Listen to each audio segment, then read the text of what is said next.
পারলাম না। এতক্ষণ ঈদগার মাঠে আসার পর থেকে আমরা যে আকাশে বাতাসে তাকবীর ধ্বনি উচ্চারণ করলাম, সবারই কণ্ঠে একই ধ্বনি, আল্লাহু আকবার।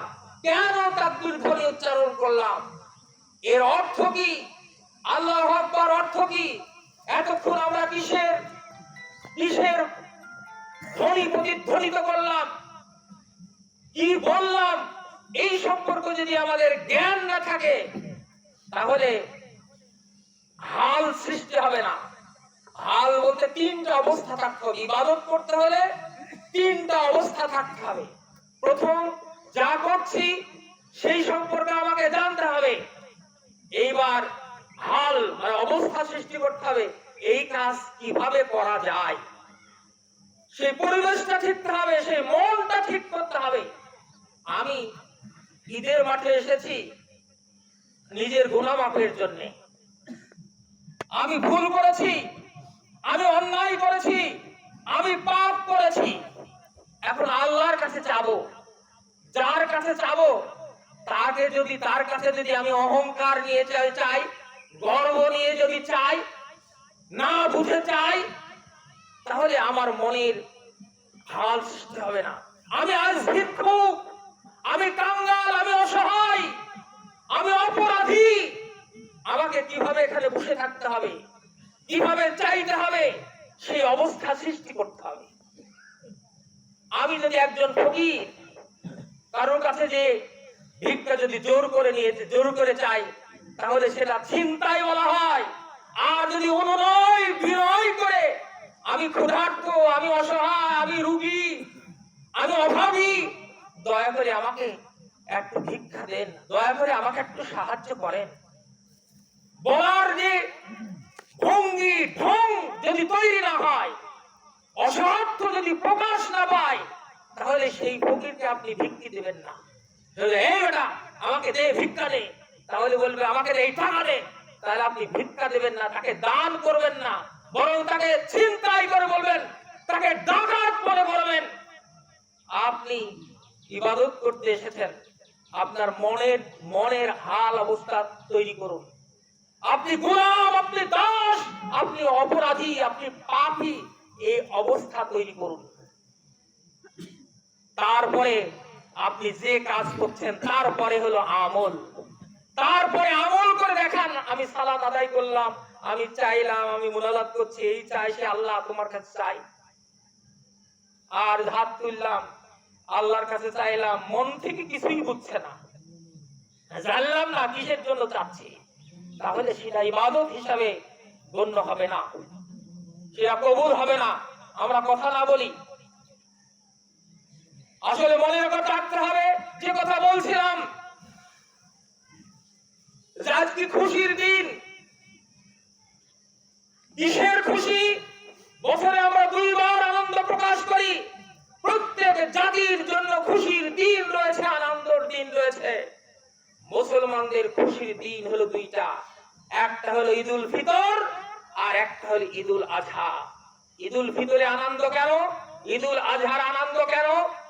ঈদুল আজহার আনন্দ এই জন্যে যে আমরা এই জিলহজ মাসের শুরু থেকে নিয়ে আয়ামে তাশরিক পর্যন্ত 13 তারিখ পর্যন্ত সিয়াম পালন করেছি। আল্লাহর তাওহীদের ঘোষণা দিয়েছি, শিরক মুক্তির ঘোষণা দিয়েছি, আল্লাহর একত্ববাদের ঘোষণা দিয়েছি, তাওহীদের ঘোষণা দিয়েছি, সিয়াম পালন করেছি। আজকে ঈদের মাঠে আজকে সালাত আদায় করতে পেরেছি। সেই জন্য আবার যে কোরবানি করব, এবার খাওয়া দাওয়া করব, এবার আত্মীয় স্বজনের আনন্দ ফুর্তি করব। আল্লাহ আমাদেরকে ক্ষমা করেছেন, আল্লাহ আমাকে মাফ করেছেন, এই হলো আনন্দের মূল প্রতিপাদ্য বিষয়। আল্লাহ রাব্বুল আলামিন বলেছেন কুল বিফাযলিল্লাহি ওয়া বিরাহমাতিহি ফাবিযালিকা ফালইফরাহু। বলে দাও হে রাসূল, বলে দাও আমি আল্লাহর পক্ষ থেকে রহম পেয়েছি, আমি আল্লাহর পক্ষ থেকে দয়া পেয়েছি, আমি আল্লাহর পক্ষ থেকে করুণা পেয়েছি। ফাবিযালিকা, এই জন্যই করছি। কি জন্য আপনি আনন্দ করেন? আনন্দের কারণ মহান আল্লাহ রাব্বুল আলামিন পবিত্র কোরআনেই বলে দিয়েছেন যে তুমি কি পেয়েছো। আল্লাহ রাব্বুল আলামিন বলেছেন তুমি সম্পত্তি পেয়েছো, তুমি ছেলে সন্তানাদি পেয়েছো, টাকা পয়সা তোমার আছে, এটা আনন্দের মূল বিষয় না। তোমার যতই সম্পদ থাক না কেন, তুমি যদি পাও বিফাজিলিল্লাহি ওয়া বিরহমাতিহি, তুমি যদি আল্লাহর করুণা পাও, তুমি যদি আল্লাহর দয়া পাও, এটাই আনন্দের কারণ হতে পারে, অন্য কোনো কারণ নেই। ঈদের আনন্দের তাৎপর্য বুঝতে গেলে আগে জানতে হবে আমি কেন আনন্দ করি। আমি আনন্দ করি কিসে? আমি নতুন পোশাক পেয়েছি। আমি আনন্দ করি কি? আজকে আমার আত্মীয় স্বজন একদম সব এসেছে। আমি আনন্দ করি কি? আজকে আমি ভালো মন্দ খাবো, সেই জন্য আনন্দ। আনন্দের তাৎপর্যই বললাম, বুঝলাম না। ফামান যুহজিয়া আনিন নার ওয়া উদখিলাল জান্নাতা ফাকাদ ফাজা। তুমি আল্লাহর কাছে ক্ষমা পাইলা, তুমি জান্নাতে প্রবেশের সুযোগ পেলা, এটাই তোমার জীবনের সফলতা, এটাই আনন্দের কারণ।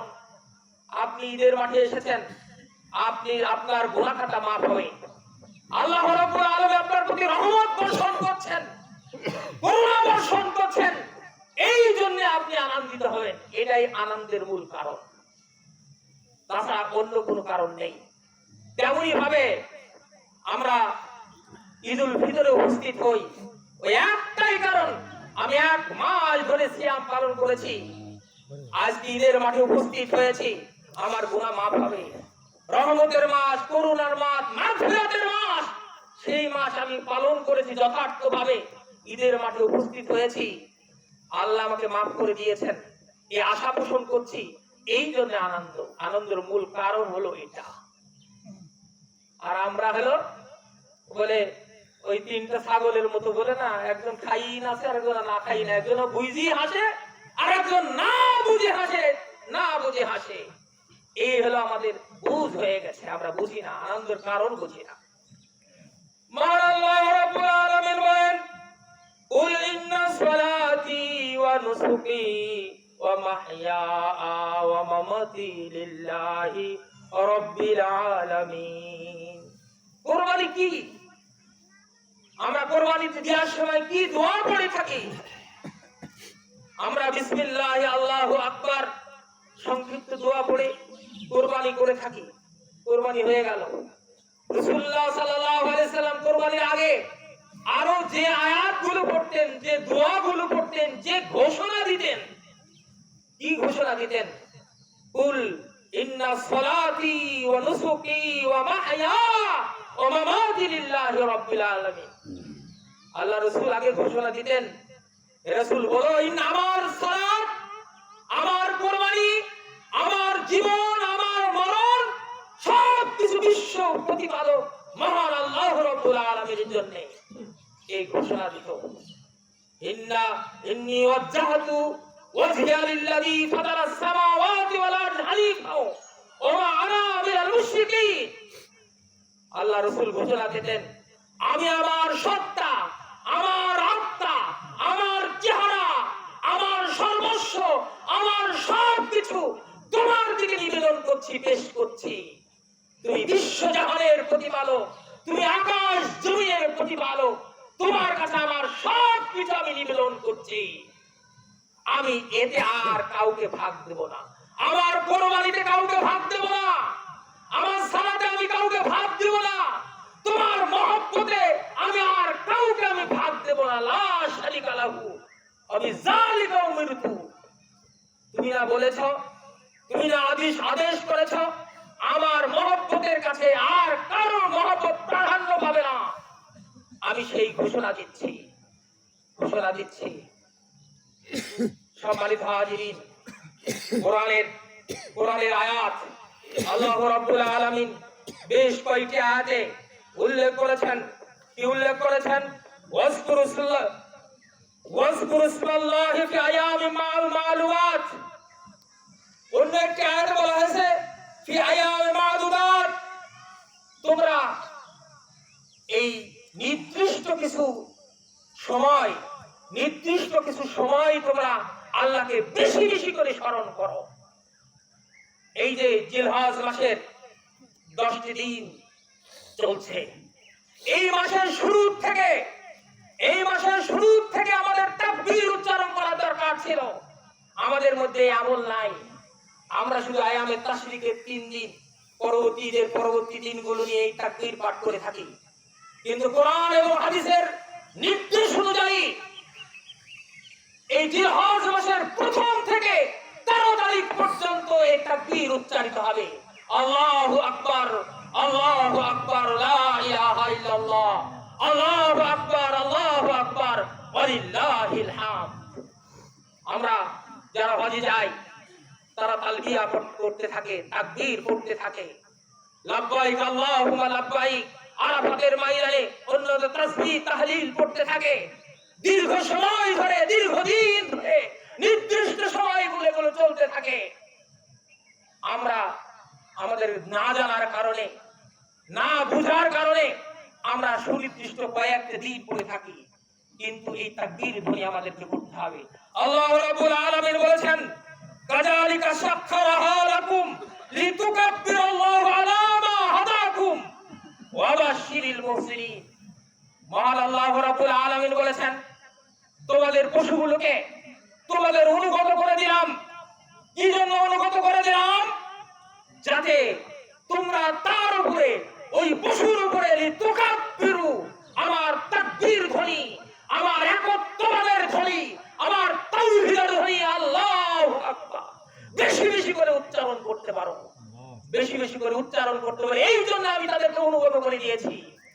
আপনারা মনে করছেন কোরবানি প্রস্তুত, আমার পয়সা দিয়ে আমি কিনেছি, এই মনে যা বললো কাউকে দিয়ে মনে যা বললো, খালি বিসমিল্লাহ আল্লাহু আকবার ধ্বনি উচ্চারণ করলাম আর জবাই করে দিলাম, এটাই শেষ, এটাই এর মর্মার্থ, এটাই এর তাৎপর্য, গুরুত্ব না।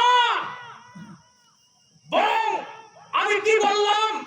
আমি আল্লাহু আকবার বলেছি, আমি কুরবানির উপরে আল্লাহু আকবার বলেছি। আল্লাহ তুমি সবচেয়ে বড়, তুমি সবচেয়ে বড়, তোমার চেয়ে আর বড় না কাউকে আমি দেব না, তোমার চেয়ে বড় আর কেউ নাই, তুমি এক অদ্বিতীয়, সবকিছুর নিয়ন্ত্রণ কর্তা, তুমি সার্বভৌমত্বের মালিক, তুমি সকল ক্ষমতার মালিক।